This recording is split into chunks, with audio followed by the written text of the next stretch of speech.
Hello, I'm Mantastic and Fantastic, and tonight I'm going to be doing my overview for the Spook-Tacular Godfest celebration that is occurring on Halloween. Woo!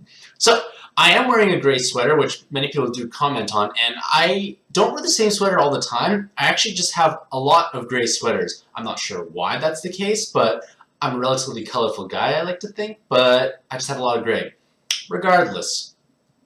The Spook-Tacular Godfest features the Indian 2 and Archangels on day 1, along with all those Godfest exclusives at higher rates. And then the Angel 2 and the Sengoku or Samurai, however you want to call them, Pantheons, with all those Godfest exclusives. As with any video I ever upload, there will be a link in the description to said post, so you can take a look at them, click, interact with the links. They open up to Puzzle & Dragons X, so you can find out more information about each of those cards. And I just want to go over all the featured monsters, at least the Pantheon cards, to give you kind of a relative understanding of how they fit in and where you can use them on your various teams and whether they're actually strong or not. So, on day 1, we do have the Indian 2 and the Archangels, and the Indian 2 Pantheon has been essentially propelled from pretty much the bottom to one of the strongest Pantheons available in the game. This is because they've all received new Ultimate Evolutions, and we will be receiving the rest of them in North America soon, but overall they're one of the strongest Pantheon because they all are relatively unique leaders in their own rights. Krishna is one of the best tank teams available. Sarasvati is one of the strongest glass cannons. Vishnu is kind of an awkward mix of the two, but Ganesha is the only card that allows you to gain bonus rank experience from completing a dungeon, which becomes invaluable later on. And Durga is still a reasonable inherit, and it's an okay leader. So overall, it's quite a powerful Pantheon. And then the Archangels, overall speaking, they are okay. They're just very old. Like Uriel, Gabriel, and Michael, they are reasonably strong cards, but they are somewhat outclassed by the Hero God series. Yes, you might have better combo synergy here and there, but those auto-heal awakenings kind of go to waste. On the other hand, Raphael is perhaps one of the strongest cards available because his active is so unique. You have 2 turns of complete damage immunity, and that allows you to bypass so many different mechanics that you normally couldn't beforehand, so he is invaluable. Lucifer is kind of still at the bottom. He was good 3 years ago, maybe more, and now he's just tinkered or tapered off to nothingness. So I'm going to be overviewing day 1, and I'm going to go through each of the Pantheons one by one. Whoa, I did not click my article. Oops. So, clicking my article now. So, going through day 1 and the Indian 2, I'm just going to overview them all briefly. So, Krishna will be released to North America soon. He will be able to form a 2.25 health and recovery and a 45.56 times attack team for fire attribute cards. No restrictions. And this makes him infinitely better than pretty much any other tank team we have available. Compare him to, say, Lucifer and Pandora, who are arguably some of the stronger tank teams.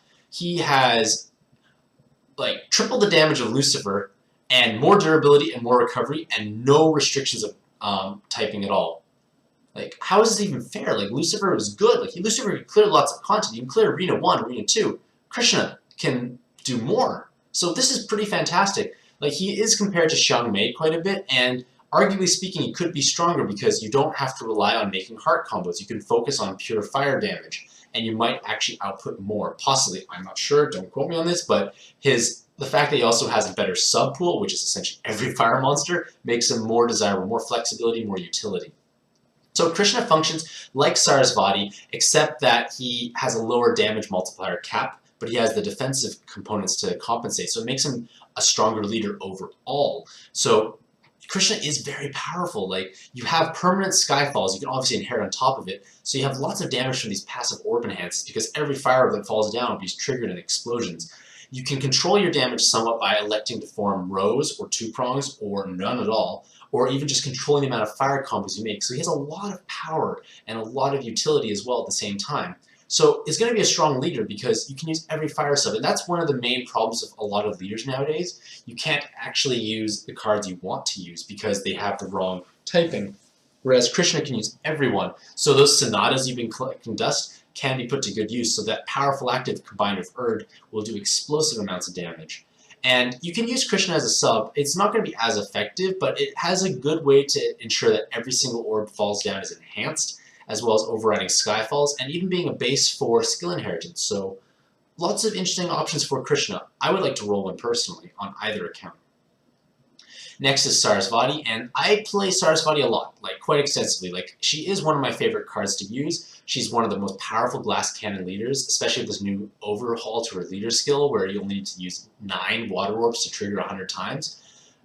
Crazy amounts of damage. Like, I've cleared Arena 2 several times in my stream with her. I don't bring a pre-draw killer, I pretty much just burst through them. And I've also cleared Super Ultimate Dragon Rush. There's a video of that on my channel, so take a look there if you're interested in seeing how a Sarasvati team can overcome Super Ultimate Dragon Rush Annihilation. But overall, like, speaking, like, Sarasvati is very powerful. Like, you're not going to bring her to every dungeon because she is obviously fragile because there's no health recovery multiplier, but she essentially blows things out of the water with 9 water orbs, like 100 times damage. If you have 12, you make a row and 2 other water combos, things pretty much fall over, like they're just dead. Like, you do so much damage with Sarasvati. And this is great because there are a lot of dungeons like Mythic Plus or Annihilation level where you need to hit super high damage values, and she allows you to do that. Obviously, you have to be conscious of the fact that you can't bring too much utility because she is somewhat orb hungry and can't really stall. But like I said, you're not going to bring her to every single dungeon. You're going to use her where you need to have explosive damage. So when you have those scenarios, she's going to shine very bright. I do have a guide to Sarasvati. You can find it here. It may be informative as well as a comparison to Yaoyu that might be outdated, but you can find it there. So next is Vishnu, and Vishnu was once heralded as pretty much a superstar wood sub. His 3/2 prongs, high base attack, and permanent and 50% uptime on his Skyfall active made him pretty spectacular on, like, Awoken Best Cat. Unfortunately, Ace, Bastet, and Kaede are just stronger teams now, and Vishnu doesn't have as great of a place, and this evolution tried to make him a stronger leader, but like I said, Ace, Best Cat, and Kaede are just better leaders overall because they hit higher damage, and that's kind of important. Like, yes, Vishnu does give recovery multiplier, but his multiplier is lower. You are not going to be hit those sky-high levels, so he's good, but they're just better options, to be honest. Like, there are better options as a leader.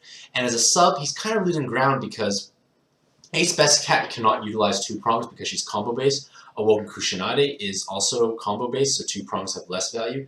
Kaede, it can't be a good sub on Kaede. Like, it is powerful there at least. So it's not, like, it is a good sub. It's not as, like, crucial to success as Vishnu was before as a sub, but it still makes a good home because the 2/2 prongs, Skyfall buff, and the ability to inherit something on top of him, it makes him desirable. So there is value in Vishnu still, just not as much as there was in the past. Next we come to Ganesha, and Ganesha has essentially become a card that was just forgotten and sold off to a card that you really, really, really want to roll, because Ganesha allows you to gain 50% more rank experience from completing a dungeon.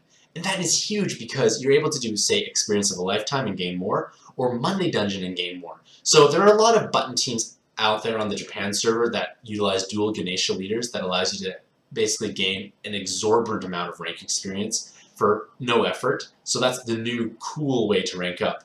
But you can still use a single Ganesha and a regular high multiplier leader and still plow through Monday Dungeon. You're going to rank up like crazy, but what perhaps is even stronger about Ganesha is that you're able to time your rank ups more to your convenience. You don't have to be at the mercy of gung-ho and stamina. You can kind of control, like, I want to beat this just to rank up now, so I'll do it, and then boom, you rank up. So a lot of value here, and there's even more value with them as an inheritance or even possibly a sub, because they now enhance all orbs and void damage for 1 turn. So there is some damage enhancing, there's some defensive utility, so Ganesha is a superstar card. We just need to wait for them to be released in North America.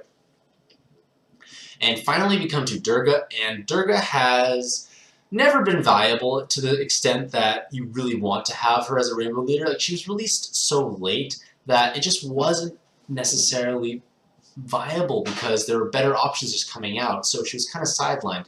This new evolution does make her a lot stronger. Like, she gained 5 new awakenings, including an extra 2-prong and dual skill bind resist, and as well as 2 sunglasses. So she has a lot of value now as a sub, and her sub has perhaps most value on Sephiroth teams who need that devil typing, and the dual skill bind resist is vital to success because Sephiroth has none himself. Now, Durga, as a leader, does form a 56 times rainbow team, but 56 times in this day and age is not that strong, especially when you are rainbow-based. Yes, there's recovery to your devils, but it's just not as powerful as other rainbow leaders. Like, it is still respectable, but it's just not good, and it's not going to be possibly good enough. It didn't come early enough to have enough players utilize her, so you might struggle to find friends that use Durga as a leader. They're probably using Sephiroth with her as a sub. So the active skill in Durga is still a 2.5 times damage for God and Devil types, but it actually provides 2 turns of damage enhance, which I need to change. So that is invaluable, so there's a lot of damage enhanced component. And the health resetting does have value on Dark Metatron teams, so she does have value, it's just her leader skill upgrade came a little bit behind the curve, unfortunately.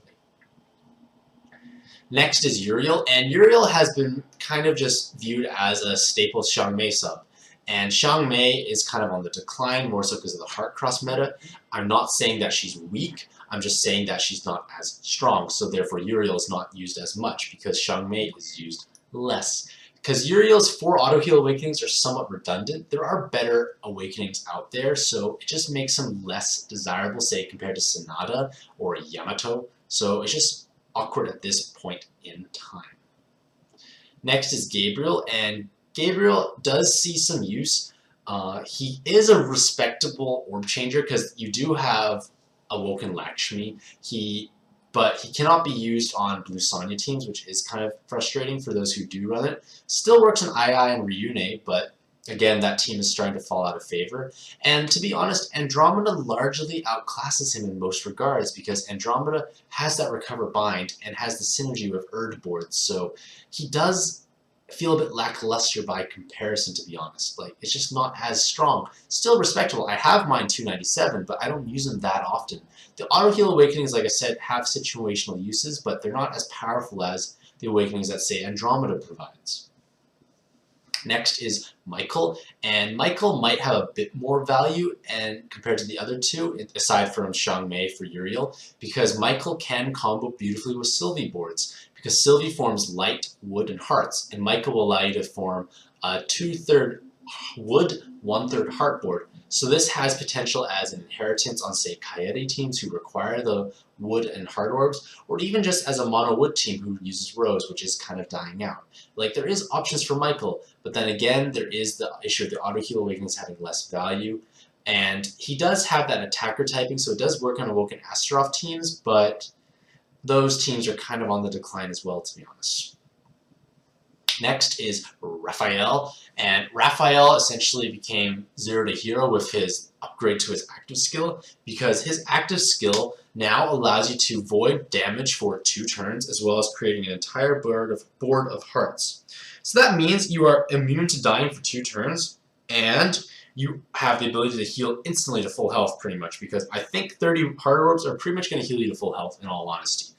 Furthermore, you can combine that full heart board with Heartbreaker to just make a swipe board. So this has lots of applications on co-op farming teams, because you can inherit Raphael to void damage from, say, preemptives or executions, and then just break all those hearts to something that's going to kill. So lots of value, let's say, on like Machine Zeus teams, or even any other team that requires cheesing, like Awoken Liu, Machine Hera, Machine Athena, so on and so forth. Like, lots of value in Raphael. Like, it's just, this active is so powerful. As a sub, it works because there's 5 row enhances, but you have to be careful, like, when can that active be useful? Like, you shouldn't just stick him on a team willy-nilly, because if you're not going to benefit from that damage void, it's not worth the cooldown, because you can't inherit something on top of it for those 5 row enhances. Because most teams have lots of rows, it's not worth it just to pursue it, but overall, Raphael is just so powerful because that is such a unique active. Like, you have ability to heal yourself to full and not die for 2 turns. Like, so much value, in all honesty.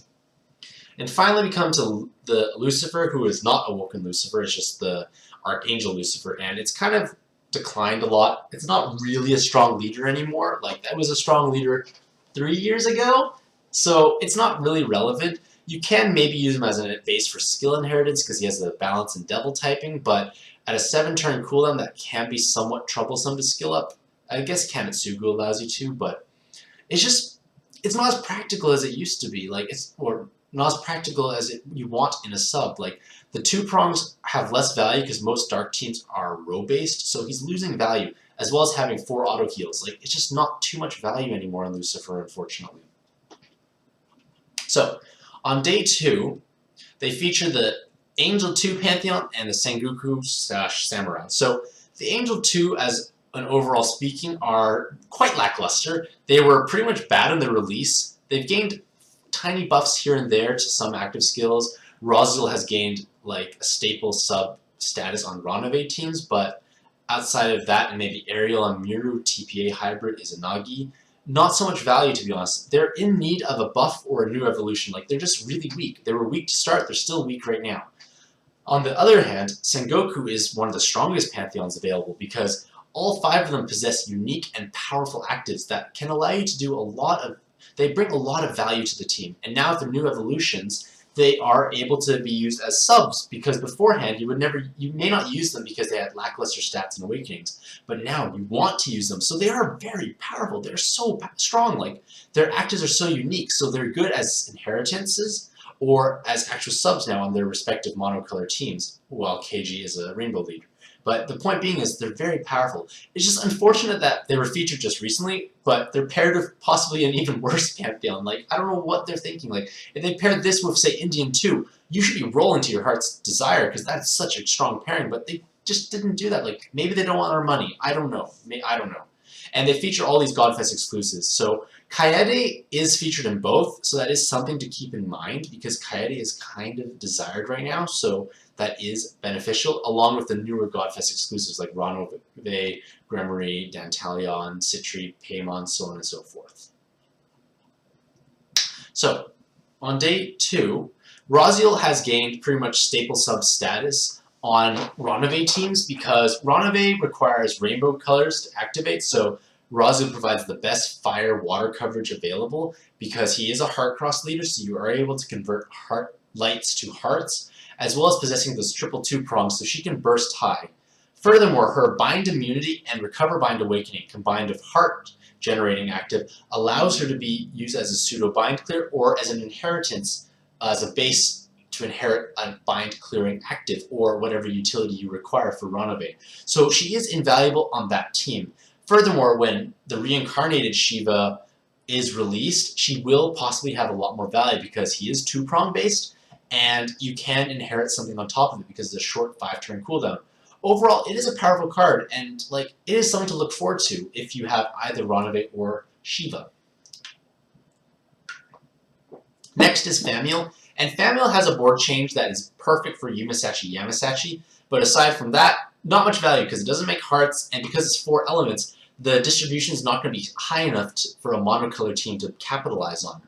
The 3-2 prongs allow you to burst high. The bind immunity might have some uses for inheriting on top of it, but the real value currently is the 100,000 true damage nuke to all enemies. And this allows you to use Famiel like you would Awoken Ra. However, I would just caution you that Famiel has less skill boost and a 1-turn longer cooldown, so it's not as strong of a button option as Awoken Ra, but it's worth mentioning. Just putting it out there. Ruel, I don't know how to say your name, is just in a really awkward place because they spawn 3 wood, 3 darks at random, and they have a 5-turn cooldown. So not much value in their active because not many teams really need the wood and dark generation. So it's just awkward because Vishnu kind of outclasses them in every way because their active is stronger. Yes, Ruel has bind immunity, but Vishnu has a lot more utility. Time extends, skill bind resist, so on and so forth. So Ruel is just in an awkward place. It's just not a strong card right now. So I don't like them. I hope they get some sort of buff. I'm not sure how it's going to happen, to be honest, but maybe. I don't know.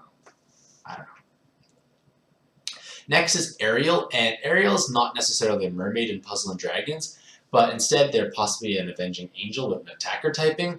Regardless, they have triple 2 prongs, they have the bind immunity, and they are able to generate 4 orbs at random into light on a 4-turn cooldown. So right away, they're a good base for skill inheritance because of that short cooldown. Furthermore, players who do use either Miru or Awoken Izanagi and are focusing on 2-prong attacks can utilize Ariel because she does have light generating active, which is subject to RNG. You might remove your hard orb, so that is a problem, but it is a respectable sub if you're focusing on 2 prongs. Furthermore, you can just simply inherit something on top of Ariel and treat her like Awoken Venus, except for the 2-prong option. So it is a powerful card on especially Awoken Izanagi mirror teams where you want those 2 prongs. Otherwise, not as much value on mono light teams because they're mostly row based, but value in Ariel, especially because Miru is farmable. And finally, we come to Lumiel, who is pretty much like Famiel, except they have the board change for Durga. I'm not sure why my formatting went like that. I'm going to change that, but I'm going to change it right now, actually, before I forget. So, Lumiel is basically the exact same as Famiel because it does provide an unusual orb changer. Granted, the devil type might have some value on certain teams, but it's just an awkward active because you can't really utilize it on monocolor teams. And Durga's not really used that much as a leader, in all honesty, so it's just awkward. Again, you have the same true damage of 100,000, similar applications like Famiel, just 1 extra turn cooldown compared to Woken Ra, and 1 less skill boost, so not as much value compared to Woken Ra, but an option you might roll. Finally, we come to Sengoku, which is the final Pantheon featured in the Spook-Tacular Godfest. So, Sonata is a pretty stellar card, to be honest.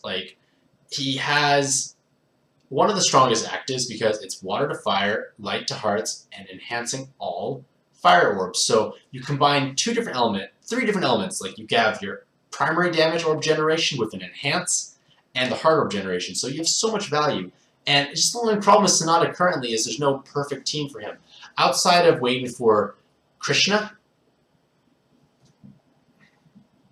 aside of Krishna's waiting for Ultimate Evolution of Krishna, Sonata doesn't have as much value right now because monofire teams don't really have a good home for him. I don't know what's happening with me, but the point being is Sonata is strong. You can use them in conjunction with Urge to form a 2/3 enhanced fire, 1/3 hearts.